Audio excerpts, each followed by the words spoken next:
Amigos, buenos días y gracias por su lealtad a este canal. Hoy hablaremos del robo. LATAM 2213. LATAM es una compañía chilena que opera principalmente en América Latina. Está presente en muchos países.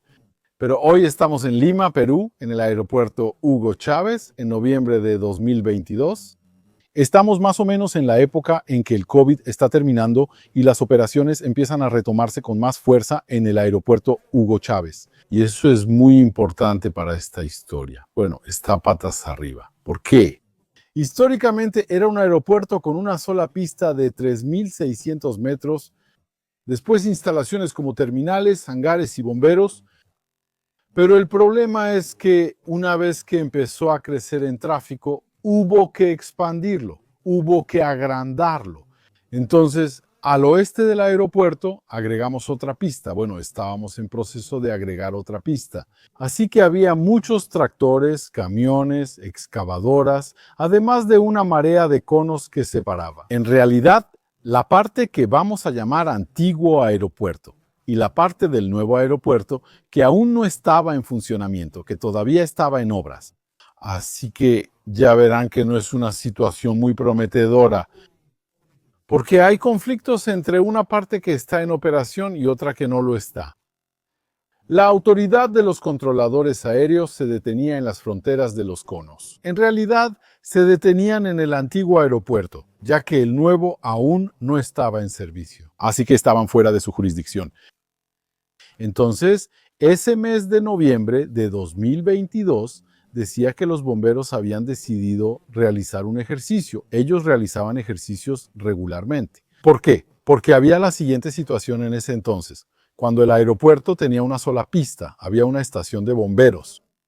Y pues bueno, ellos hacían entrenamientos regulares para poder alcanzar, digamos, el punto más lejano de su estación de bomberos. En menos de 3 minutos, cronómetro en mano, era muy importante validar eso con ejercicios regulares. Después de la ampliación del aeropuerto, no conservaron su antigua estación de bomberos. Porque esta vez el punto más lejano del aeropuerto, si tomamos el extremo de la nueva pista, estaba a más de 5 kilómetros. Entonces, ¿qué hicieron? Instalaron una nueva estación de bomberos en algún lugar entre las dos pistas en el medio, instalaron una estación que está más o menos a la misma distancia de todos los umbrales de pista. Ahora hicieron ejercicios regularmente para ver cuánto tiempo les toma llegar a uno de los puntos más alejados de su estación. Y luego cronómetro y todo eso, y hacer reportes y todo el día anterior. ¿No es de ese ejercicio del que se trata hoy? Su supervisor llamó al servicio de control aéreo para explicarles. Habló con un supervisor y le dijo, bueno, pues mira, mañana vamos a hacer un ejercicio, todo eso. Los dos hombres hablaron y llegaron a un acuerdo. Al día siguiente, el día del ejercicio, el tipo con el que habíamos hablado la noche anterior, pues no estaba enfermo en la mañana, así que no vino. Así que aquí tenemos personas que realmente no saben que hay un ejercicio, al menos por precaución. El responsable de los bomberos llama al inicio de la tarde a la torre de control para, una vez más, explicar que hay un ejercicio. Se encuentra con un interlocutor que dice, pues yo no sabía nada de eso. Bueno, vuelve a explicar que habrá un ejercicio y que habrá camiones de bomberos que irán precisamente al umbral de la pista 34. Entonces, el supervisor da su consentimiento y va a explicarle eso al controlador. Así que se lo explicó al controlador aéreo en la torre. Él les va a decir en un momento, vamos a tener un ejercicio y todo eso, excepto que el ejercicio. El día anterior les habíamos dicho que lo hicieran idealmente entre las 3 y las 4 horas. ¿Por qué? Porque les dijimos durante ese horario, bueno, es ahí cuando hay el mínimo de tráfico, así que si quieren molestar lo menos posible, háganlo en ese horario. Entonces, ellos esperan después de las 3 para iniciar el ejercicio, pero bueno, ¿qué pasa a las 3?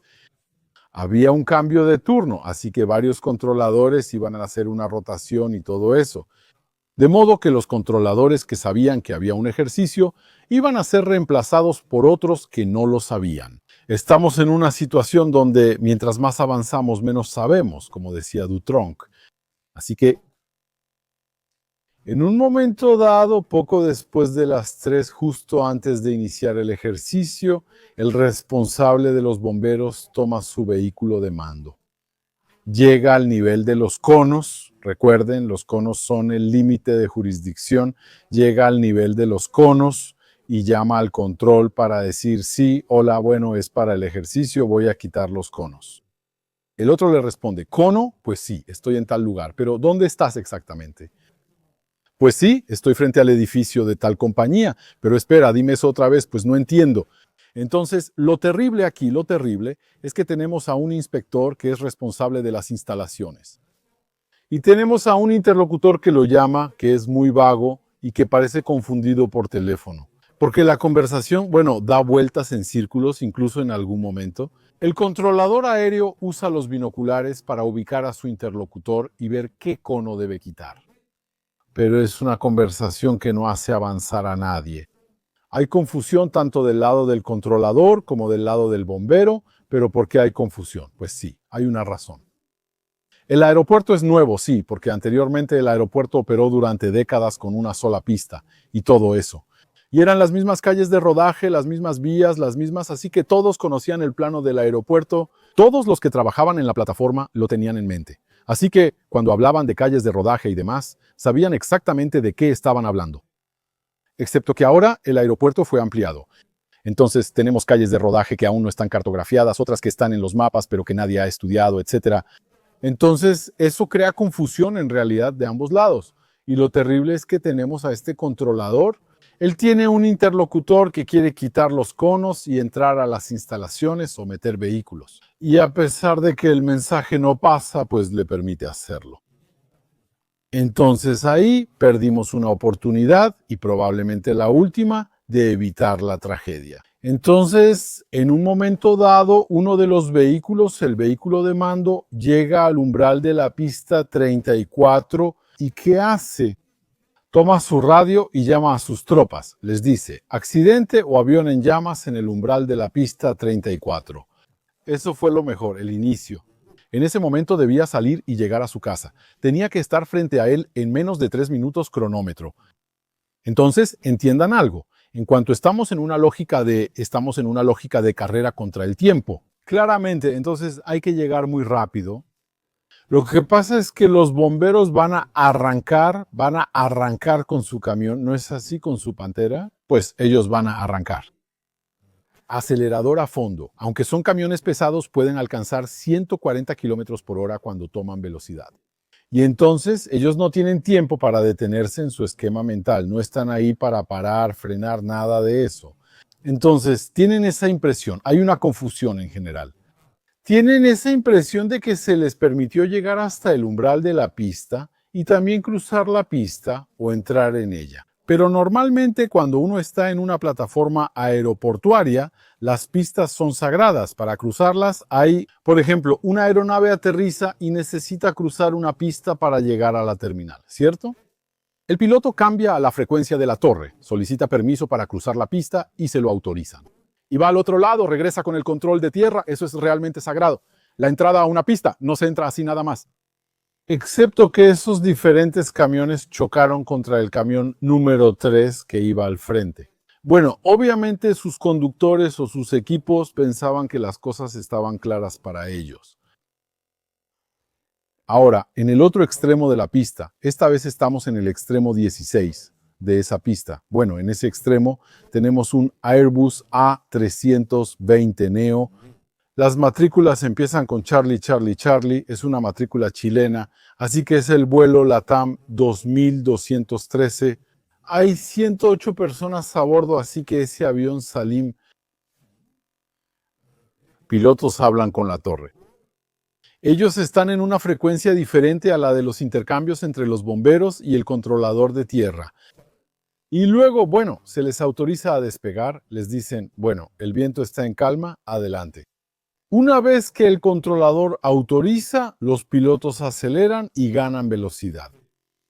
Visualmente. Es de día, estamos en condiciones de vuelo visual. Es de día. Condiciones meteorológicas de vuelo visual indica condiciones de vuelo visual durante el día a las 3 p.m. y no hay ningún fenómeno meteorológico.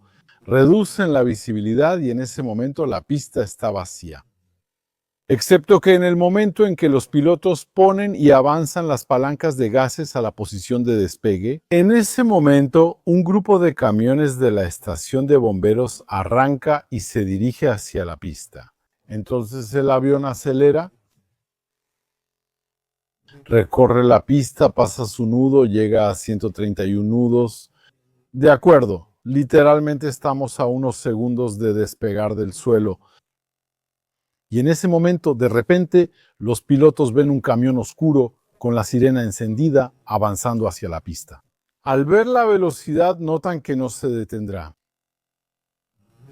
El chofer del camión, por su parte, el avión está llegando por su izquierda, pero él está enfocado hacia la derecha, porque su intención es entrar a la pista, girar a la derecha para ir al otro extremo, al extremo 16, al extremo 34, perdón, mientras que el avión viene de la izquierda, viene del extremo 16. Entonces,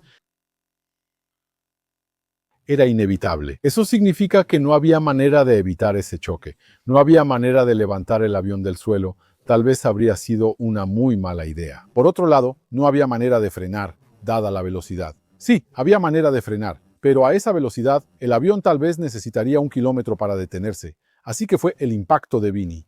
Lo que va a pasar es que el reactor derecho va a golpear la cabina del camión. De hecho, el camión ya había empezado a girar. Estaba a unos 45 grados al girar y el reactor derecho golpea la cabina entrando por la parte trasera izquierda y la golpea, el reactor se desprende, el avión se incendia, de hecho el ala derecha se prende fuego, el aparato cuando empieza a deslizarse, el tren de aterrizaje se rompe. Y luego por una especie de milagro, el fuego, un fuego enorme, no entra en la cabina. Así que el aparato termina deteniéndose.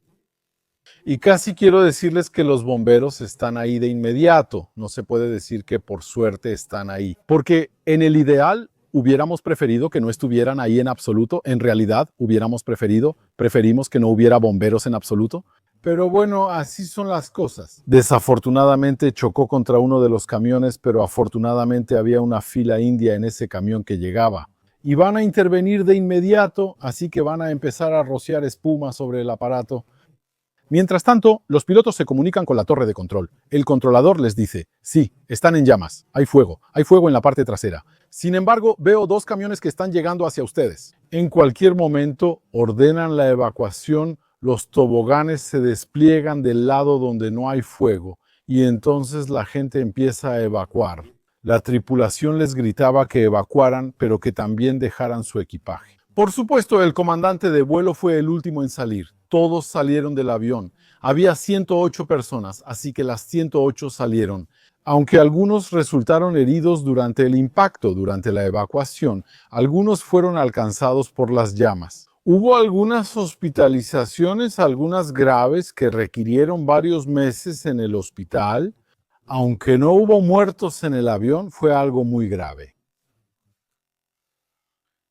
Los bomberos, uno de los camiones va a ver el número 3, les hablé del camión número 3, pues este último. Desafortunadamente, a bordo había 4 personas, de las cuales 3 murieron y una está entre la vida y la muerte. Será evacuado, entrará en coma y estará hospitalizado 7 meses antes de fallecer. Así que, de todas formas, el accidente dejó 4 muertos, eran los bomberos que estaban en el camión número 3. Ahora va a suceder algo escandaloso. Es decir, la policía llega y los pilotos son arrestados. Los pilotos son arrestados de inmediato. Ni siquiera tienen derecho a ver a un médico, aunque acaban de pasar por un shock. Probablemente hay trauma físico y psicológico, ¿no? O sea, uno se golpeó la cabeza, respiró humo. Otros además que son los últimos en haber salido, así que ni siquiera llevarlos al hospital o algo así de inmediato. Atropellaron a los bomberos, mataron a los bomberos, es su culpa. Directo a la celda, entonces están arrestados. Y esto causó un impacto en todo el mundo. De hecho, el accidente se entiende, pero la reacción al accidente es algo que va más allá. Contrario a las normas de seguridad aplicadas en el mundo, lo cual va en contra de las normas de la Organización de Aviación Civil Internacional, y Perú sigue siendo un país signatario. Así que pasaron la noche en la cárcel y no fueron liberados hasta la noche siguiente. No había ningún cargo en su contra. Más tarde, en la investigación, se supo que ellos estaban completamente en su derecho, que la pista era una pista de aviación, no una pista de bomberos. Ellos aparecieron como caídos del cielo, ¿no? Era una pista de aviación usada correctamente y con regularidad. Habían recibido la autorización para despegar, ellos estaban despegando. No había manera ni mala intención, no podían evitar el impacto. Y el problema fueron los bomberos que se lanzaron, ¿cómo se dice? Como un perro en un juego, en unos bolos de billar, bueno, unos bolos de no sé qué más. Y de hecho, ellos se lanzaron ahí y luego tomaron el avión. El avión, por supuesto, fue destruido y el camión número 3 también fue destruido. El aeropuerto estuvo fuera de servicio durante 1 o 2 días antes de que las actividades se reanudaran. Así que, amigos, quería decirles que para terminar, en la aviación, cuando hay un problema de comunicación, es ahí donde se esconde el accidente. El hada mala del accidente justamente se esconde en la historia. Unos trabajos confusos, desconocimiento del terreno por parte de unos y otros, turnos que cambian, el tipo que está enfermo pero que no comunica antes de irse, correos electrónicos que no se enviaron a quienes debían. Todo eso creó un sustrato. Y solo el hecho de que detuvimos a los pilotos quizá te da una idea bastante clara de la cultura de seguridad que reina en ese lugar. Así que gracias amigos por haber escuchado este video hasta aquí. Les recuerdo mi libro Escologie, disponible en Amazon. Agradezco a quienes apoyan este canal en Patreon, sin ellos no existiría. Gracias de nuevo y nos vemos en la próxima.